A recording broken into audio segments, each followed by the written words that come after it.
अस्सलाम वालेकुम dear students. इस वीडियो लेक्चर के अंदर हम लोग थर्मल एनालिसिस की एक और टेक्निक थर्मोमैकेनिकल एनालिसिस या इसको हम लोग टीएम में भी बोलते हैं, ये पढ़ने वाले हैं।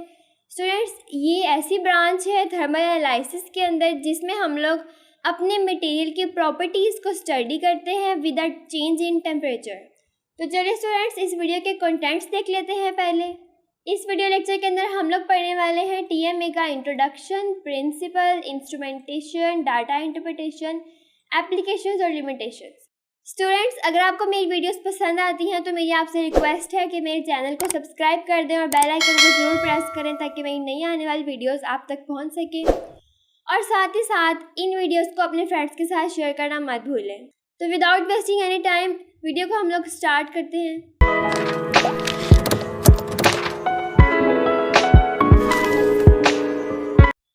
इंट्रोडक्शन पढ़ते हैं। Thermomechanical analysis is most common technique that measures dimensional changes of solids और liquid materials as a function of temperature, time और अप्लाइड फोर्स।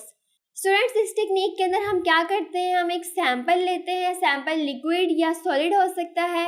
उस सैंपल के ऊपर हम लोग फोर्स अप्लाई करते हैं under controlled temperature and time, और फिर अपने सैंपल के अंदर आने वाली जो डायमेंशनल चेंजेस हैं उनको हम मेजर करते हैं।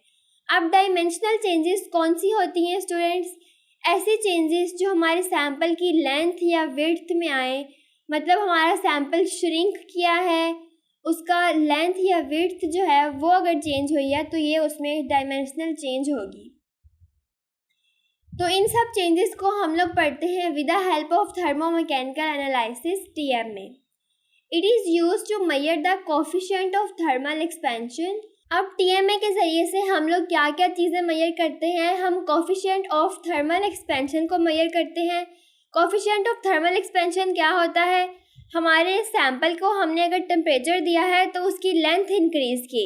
अब जिस फ्रैक्शन से उसकी लेंथ इंक्रीज़ की है, ये कोएफिशिएंट ऑफ थर्मल एक्सपेंशन हुआ कि हीट को अब्जॉर्ब करने के बाद हमारा सैंपल एक्सपैंड हुआ, इंक्रीज़ कर गया। नेक्स्ट है compression modulus of a material. अब कंप्रेशन मॉड्यूलस क्या होता है मटेरियल का? स्टूडेंट्स, हमारा जो सैंपल है वो किस हद तक कंप्रेस हो सकता है, मतलब वो स्टिफ कितना ज़्यादा है, इस चीज़ को भी मेजर करती है हमारी टीएम में। While applying constant force of varying temperature, जबकि इस प्रोसेस के अंदर हम लोग एक कांस्टेंट फोर्स अप्लाई कर रहे होते हैं विद वेरिंग टेम्परेचर, और टेम्परेचर को हम लोग इंक्रीज या डिक्रीज कर रहे होते हैं। नेक्स्ट हमारे पास आता है principle of thermomechanical analysis. Principle is based on the measurement of the sample's dimensional changes. जैसा कि हम लोग ने पहले पढ़ा है कि इसमें हम लोग अपने सैंपल में आने वाली डायमेंशनल चेंजेस जो हैं उनको मेजर करते हैं, और उस क्या होता है इस प्रोसेस में, our sample is subjected to controlled heating और कूलिंग साइकिल्स, कि जो हमारा सैंपल है उसको हम लोग कंट्रोलेबल हीटिंग या कूलिंग कंडीशंस प्रोवाइड कर रहे होते हैं, और साथ ही हम लोग उसको एक फोर्स अप्लाई कर रहे होते हैं कॉन्टिन्यूसली। तो स्टूडेंट्स, उम्मीद है आपको समझ आ गई होगी कि टीएमए के प्रोसेस के अंदर क्या होता है। हमारा जो सैंपल है उसको हम लोग एक कॉन्टिन्यूस फोर्स अप्लाई कर रहे होते हैं, और साथ ही हम उसको हीट या कोल कर रहे होते हैं कंट्रोलेबल टेम्परेचर के ऊपर, और फिर उस टेम्परेचर से हमारे सैंपल में आने वाली जो डायमेंशनल चेंजेस हैं, उसकी लेंथ या विड्थ में जो चेंजेस हैं उनको हम लोग मेजर करते हैं थर्मोमैकेनिकल एनालिसिस के अंदर। नेक्स्ट आते हैं हम लोग अपनी इंस्ट्रूमेंटेशन के अंदर। बहुत ही इजी सी इंस्ट्रूमेंटेशन है, इसको पढ़ते हैं। सबसे पहले जो हमारे पास इंस्ट्रूमेंट आता है वो सैंपल होल्डर आता है, उसके बाद एक प्रोब आता है, फिर एक फर्नेस आती है, force application system, displacement management system, temperature controller, और लास्ट पे हमारे पास डाटा एक्विजिशन सिस्टम या कंप्यूटर आता है। अब इन सब इंस्ट्रूमेंट्स को हम लोग बारी बारी डिटेल में पढ़ने वाले हैं। सबसे पहले हमारे पास आता है सैंपल होल्डर। स्टूडेंट्स, नेम से शो हो रहा है कि इसके अंदर हम लोग अपने सैंपल को प्लेस करते हैं, और इसको इस तरह से डिज़ाइन किया होता है कि ये हमारे सैंपल को सिक्योरली होल्ड कर ले while allowing for dimensional changes to be measured accurately. और ये इस तरह से होता है कि हमारे सैंपल में आने वाली जो डायमेंशनल चेंजेस हैं उनको हम लोग एक्यूरेटली मेजर कर सकें। स्टूडेंट्स, नेक्स्ट हमारे पास आ जाता है प्रोब। ये एक न्यू नेम है, नया इंस्ट्रूमेंट है। देखते हैं कि ये क्या होता है और इसका फंक्शन क्या होता है। It is a displacement sensor used to measure the dimensional changes of the sample.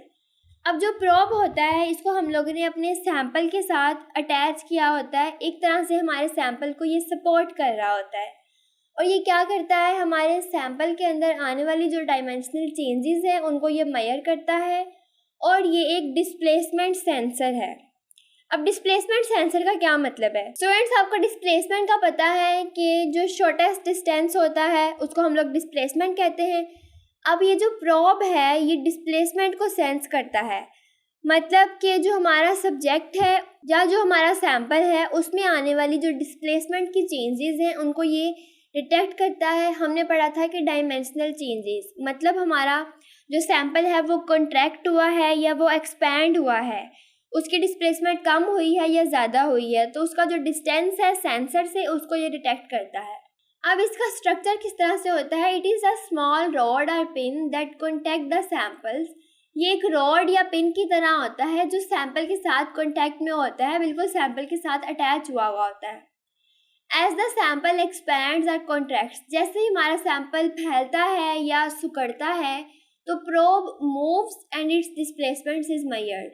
आपको समझ आ रही होगी कि ये किस तरह से डिस्प्लेसमेंट को मेजर करता है, क्योंकि ये हमारे सैंपल के साथ अटैच हुआ है। अगर सैंपल जो है वो कॉन्ट्रैक्ट किया तो प्रोब ज़्यादा फैल जाएगा, और अगर सैंपल एक्सपैंड किया तो प्रोब थोड़ा सा कम हो जाएगा, और इसको मेजर करके हम लोग डिस्प्लेसमेंट को सेंस कर सकते हैं। स्टूडेंट्स, ये आपको क्लियर होंगे जब हम इसकी डायग्राम देखेंगे। अभी हम नेक्स्ट इंस्ट्रूमेंट की तरफ चलते हैं। फर्नेस। फर्नेस के फंक्शन को आपको पता है कि फर्नेस जो है ये हीट करने के लिए यूज़ होती है हमारे सैंपल को। टीएमए के इंस्ट्रूमेंट के अंदर एक टेम्परेचर कंट्रोल्ड फर्नेस को हम यूज़ करते हैं जो हमारे सैंपल को हीट या कूल करती है। अब इसको हमने इस तरह से डिज़ाइन किया होता है to provide precise temperature control over a wide range, ताकि ये एक वाइड रेंज के ऊपर प्रिसाइजली हमें एक कंट्रोल टेम्परेचर प्रोवाइड कर सके। इसको हम लोग इलेक्ट्रिकली भी हीट प्रोवाइड कर सकते हैं या फिर दूसरे हीटिंग मेथड्स भी इसमें यूज़ होते हैं, लाइक हीटिंग कॉयल, जिसके ज़रिए से हम अपने सैंपल को हीट करेंगे। नेक्स्ट आता है फोर्स एप्लीकेशन सिस्टम। स्टूडेंट्स, आपने इंट्रोडक्शन और प्रिंसिपल दोनों में पढ़ा था कि जो टीएमए होता है इसमें हम लोग फोर्स अप्लाई करते हैं साइमल्टेनियसली अपने सैंपल को। तो हमारे टीएमए के इंस्ट्रूमेंट के अंदर एक फोर्स अप्लाई करने का सिस्टम होता है जो एक कंट्रोल्ड फोर्स अप्लाई करता है हमारे सैंपल को during the analysis. Force can be applied using a spring loaded mechanism और अ कंट्रोल्ड मॉनिटराइज्ड सिस्टम। अब एक स्प्रिंग लोडेड सिस्टम या फिर मॉनिटराइज्ड कंट्रोल सिस्टम वगैरह को यूज़ करते हुए हम लोग फोर्स अप्लाई कर सकते हैं। जो हम फोर्स अप्लाई करते हैं ये एडजस्टेबल होती है और नाउन होती है। हमें पता होता है कि हम कितने अमाउंट में फोर्स अप्लाई कर रहे हैं और उसको हम लोग अपने सैंपल की रिक्वायरमेंट के मुताबिक एडजस्ट करते हैं। अब हमारे पास आता है displacement measurement system.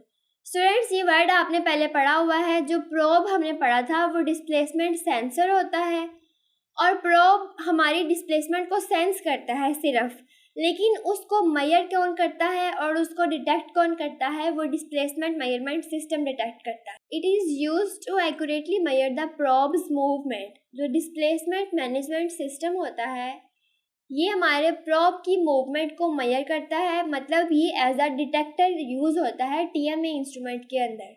This system can use various methods such as linear variable differential transformer LVDT method। अब ये जो LVDT है ये बहुत ही कॉमन टाइप का ट्रांसड्यूसर है जो कि यूज़ होता है हमारे TMA के इंस्ट्रूमेंट के अंदर एज अ डिटेक्टर।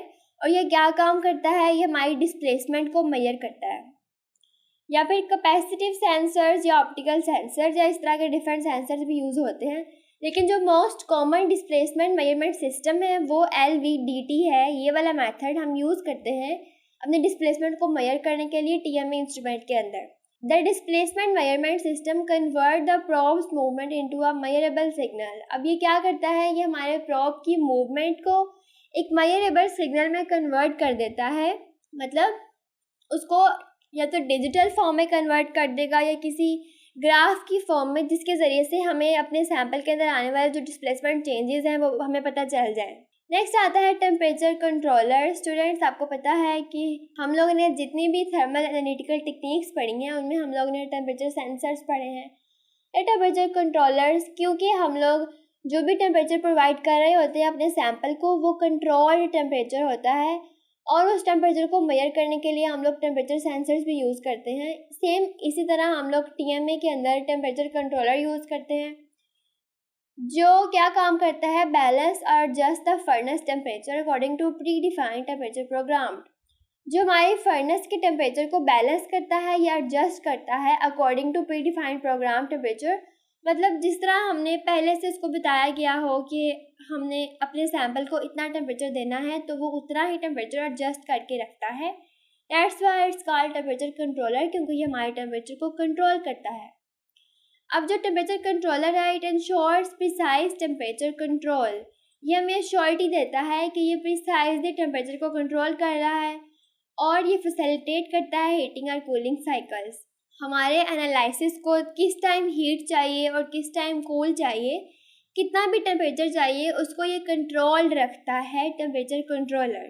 लास्ट पे हमारे पास आता है डाटा एक्विजिशन सिस्टम या फिर कंप्यूटर। स्टूडेंट्स, हमारे पास TMA के इंस्ट्रूमेंट में से जितना भी डाटा हमें मिलता है, डिस्प्लेसमेंट की जो भी मेजरमेंट हमें मिलती है, उसको डाटा एक्विजिशन सिस्टम रिकॉर्ड कर लेता है और हमें ग्राफ की फॉर्म में सारी की सारी इंफॉर्मेशन कंप्यूटर की स्क्रीन के ऊपर दिखाता है। अब ये ग्राफ डिफरेंट टाइप्स के हो सकते हैं, एक हम लोग पढ़ने वाले हैं इस वीडियो के अंदर। तो स्टूडेंट्स, अब हम आते हैं डायग्राम की तरफ। सबसे पहले हम लोग ने पढ़ा था सैंपल के बारे में, सैंपल या सैंपल होल्डर। यहाँ पे सैंपल होल्डर है, उसमें हमारे पास सैंपल प्रेजेंट है, उसके ऊपर हमारे पास इधर एक प्रोब लगा हुआ होता है। आप देख सकते हैं ये प्रोब हमारे पास लगा है एक रॉड की तरह से। ये जो है ये सेंस करेगा डिस्प्लेसमेंट के चेंजेस को हमारे सैंपल में। यहाँ पे हमारे पास ये ऑरेंज कलर की लेफ्ट और राइट पे फर्नेस लगी हुई है जो कि हीट प्रोवाइड करती है हमारे सैंपल को। यहाँ पे हमारे पास थर्मोकपल या फिर टेम्परेचर कंट्रोलर या टेम्परेचर सेंसर लगा हुआ है जो हमारे सैंपल के अंदर आने वाले टेम्परेचर चेंजेस को सेंस करेगा। और स्टूडेंट्स, यहाँ पे देखिए एक डिटेक्टर लगा हुआ है LVDT, हमने पढ़ा हुआ है पहले डिस्प्लेसमेंट मेजरमेंट सिस्टम के अंदर के LVDT जो है ये मोस्ट कॉमन जो हम यूज़ करते हैं डिस्प्लेसमेंट को मेजर करने के लिए। और यहाँ पे most important component force generator लगा हुआ है जो कि साइमल्टेनियसली हमारे सैंपल को फोर्स प्रोवाइड करता है। तो स्टूडेंट्स, TMA के इंस्ट्रूमेंटेशन की हमारे पास बहुत ही इजी ये वाली डायग्राम है। उम्मीद है आपको समझ आ गई होगी इसकी सब इंस्ट्रूमेंट्स की और सबके फंक्शंस की। तो अब हम चलते हैं डाटा इंटरप्रिटेशंस की तरफ। स्टूडेंट्स, थर्मोमैकेनिकल एनालिसिस के अंदर हमें डिफरेंट तरह के डाटा इंटरप्रिटेशंस मिलती हैं। फॉर एग्जांपल, ये हमारे सैंपल में आने वाली कोफिशिएंट ऑफ थर्मल एक्सपेंशन के हमें ग्राफ प्रोवाइड कर सकता है। उसके अलावा ये हमारे सैंपल में कंप्रेशन मॉड्यूलस का ग्राफ हमें दे सकता है। लेकिन जो मैंने आपको यहाँ पे ग्राफ दिखाया है ये एक सिंपल पॉलीमर की स्टडी है। हमने एज अ पॉलीमर अपने सैंपल को लिया। जो TMA है ये पॉलीमर की स्टडी में बहुत ही वाइडली यूज़ होता है, इसलिए मैं पॉलीमर का एक ग्राफ आपको दिखाने वाली हूँ। इसमें एक्स एक्सिस के ऊपर हमारे पास टेम्परेचर है और वाई एक्सिस के ऊपर लेंथ चेंजेस है। अब स्टूडेंट्स, ये जो लेंथ चेंज है ये डायमेंशनल चेंज है जो कि हम पढ़ चुके हैं कि जो TMA है ये डायमेंशनल चेंजेस को मेजर करता है। तो हमारे पॉलीमर के अंदर जो डायमेंशनल चेंजेस आई हैं विद इंक्रीज इन टेम्परेचर, उसको हम लोग इस ग्राफ पे देखने वाले हैं। जैसे जैसे हमने टेम्परेचर को इंक्रीज किया, जो हमारे पॉलीमर की लेंथ थी वो आप देख सकते हैं वो कॉन्ट्रैक्ट हो गया और ये वाला ग्राफ हमें कंप्यूटर की स्क्रीन के ऊपर मिल गया। अब हम आते हैं एप्लीकेशंस ऑफ TMA की तरफ। स्टूडेंट्स, थर्मोमैकेनिकल एनालिसिस की बहुत ज़्यादा एप्लीकेशंस हैं, लेकिन उनमें से हम सिर्फ कुछ एप्लीकेशंस को यहाँ पे पढ़ने वाले हैं। सबसे पहले है डिटरमाइनिंग थर्मल एक्सपेंशन। ये हमारे सैंपल में आने वाली जो थर्मल एक्सपेंशन है उसको डिटरमाइन करता है। मतलब कि TMA के ज़रिए से हमें पता चल जाएगा कि विद इंक्रीज इन टेम्परेचर या डिक्रीज इन टेम्परेचर हमारे सैंपल कॉन्ट्रैक्ट कर रहा है या एक्सपैंड कर रहा है। नेक्स्ट आती है एनालाइजिंग पॉलीमर प्रॉपर्टीज़। ये पॉलीमर्स की प्रॉपर्टीज़ को स्टडी करने के लिए बहुत ही वाइडली यूज़ होता है TMA। अब पॉलीमर्स क्या होते हैं? ये वो मटेरियल्स होते हैं with long molecular chains. Next आता है क्वालिटी कंट्रोल ऑफ मटेरियल। अब थर्मोमैकेनिकल एनालिसिस को हम लोग क्वालिटी कंट्रोल में यूज़ करते हैं अपने मटेरियल की प्रॉपर्टीज़ के बारे में पता करने के लिए। वहाँ पे ये क्या करेगा कि हमारे सैंपल की जो मैन्युफैक्चरिंग हो रही है उसके बारे में ये मेजर करेगा कि हमारे सैंपल में आने वाले कौन कौन से चेंजेस हैं। उसके अलावा ये इस चीज़ की वेरिफिकेशन भी करता है क्वालिटी कंट्रोल में कि जो हमारा सैंपल है या जो मटेरियल है वो हमारी रिक्वायरमेंट्स के ऊपर पूरा उतरता है या नहीं उतरता, और अगर उसमें कोई डिफेक्ट वगैरह आते हैं तो उनके बारे में भी टीएमए हमें बता देता है। नेक्स्ट आती है researching new materials. Students, TMA जो है ये बहुत ही वाइडली यूज़ होता है रिसर्च के अंदर। रिसर्चर्स जो हैं टीएमए को यूज़ करते हुए हमारे मटेरियल्स की स्ट्रेसनेस, उनकी स्टिफनेस, फिर मटेरियल की कंपोजिशन वगैरह या उनकी परफॉर्मेंस सबको पता कर सकते हैं टीएमए को यूज़ करते हुए। नेक्स्ट आते हैं कंपैटिबिलिटी टेस्टिंग। स्टूडेंट्स, टीएमए को यूज़ करते हुए हम अपने मटेरियल्स की जो थर्मल प्रॉपर्टीज़ हैं या थर्मल बिहेवियर्स हैं उनको स्टडी कर सकते हैं। उससे हमें पता चलेगा कि जो हमारा मटेरियल है ये कैपेबल है या नहीं है, इसकी कैपेबिलिटीज़ कैसी हैं, इसको हम लोग अपने जो टेस्ट है कोई भी हमने करना है उसके लिए यूज़ कर सकते हैं या नहीं कर सकते। उसके बारे में जितनी भी इंफॉर्मेशन है हमारे मटेरियल की एबिलिटीज़ के बारे में हमें टीएमए दे देगा। नेक्स्ट आता है बायो मटीरियल एनालिसिस। अब जो टीएमए है ये हमारे बायो मटीरियल्स की एवेल्युएशन के लिए या उनके एक्सेस के लिए, उनके एनालिसिस के लिए इसको हम यूज़ करते हैं। फॉर एग्जांपल जैसे डेंटल मटेरियल्स होते हैं या बायोमेडिकल मटेरियल्स या फिर ड्रग्स वगैरह की चीज़ें जो हैं, इन सब चीज़ों के बारे में हमें टीएमए बता देगा कि इनकी प्रॉपर्टीज़ कैसी हैं, इनकी एबिलिटीज़ कैसी हैं, इनके बिहेवियर्स कैसे हैं। उससे हमें पता चलेगा कि जो मटेरियल्स हैं ये सूटेबल हैं हमारे यूज़ के लिए या फिर नहीं है। नेक्स्ट हमारे पास है फेलियर एनालिसिस। स्टूडेंट्स, ये बहुत ही एक और इम्पॉर्टेंट यूज़ है टीएमए का कि हमारे सैंपल में जो भी इशू आते हैं या हमारी परफॉर्मेंस कहीं पे ख़राब हो जाती है किसी भी प्रोसेस के अंदर, तो हम टीएमए को यूज़ करते हुए अपने मटेरियल की फेलियर एनालिसिस कर सकते हैं कि वो क्यों नहीं सही काम किया, उसमें क्या क्या ख़राबी है। ये सब चीज़ें टीएमए के ज़रिए से हम पता कर सकते हैं। लास्ट पे हमारे पास आती हैं limitations of TMA, sample size and geometry. अब टीएमए के अंदर हमें चाहिए होता है बहुत ही थीन और स्मॉल सैम्पल जो किसी सिलेंड्रिकल या रेक्टेंगुलर शेप में हो। अगर हमारे जो सैम्पल का साइज़ है वो हमें सही नहीं मिलेगा तो उससे हमारी जो भी मेजरमेंट्स होंगी वो ख़राब हो जाएंगी, या अगर हमारा सैंपल सही तरह प्रिपेयर नहीं किया हुआ या उसकी ज्योमेट्री जो है वो ख़राब हो गई तो उससे भी हमें जो है रिजल्ट्स वो अच्छे नहीं मिलेंगे। नेक्स्ट आता है हीटिंग एंड कूलिंग रेट्स। अब आपको पता है कि टीएमए के अंदर हम लोग कांस्टेंट रेट के ऊपर अपने सैंपल को हीट या कोल करते हैं। अब अगर हमारे पास कोई ऐसा सैंपल है जो कॉन्स्टेंटली हीट या कोल नहीं होता, मतलब उसका नॉन लीनियर बिहेवियर है या उसका इरेगुलर बिहेवियर है कि अगर हम अपने फर्नेस का टेम्परेचर चेंज करते हैं उससे हमारे सैंपल का टेम्परेचर साथ ही चेंज नहीं होता, तो उससे क्या होगा, हमारे पास ख़राबी आ जाएगी रिजल्ट्स के अंदर।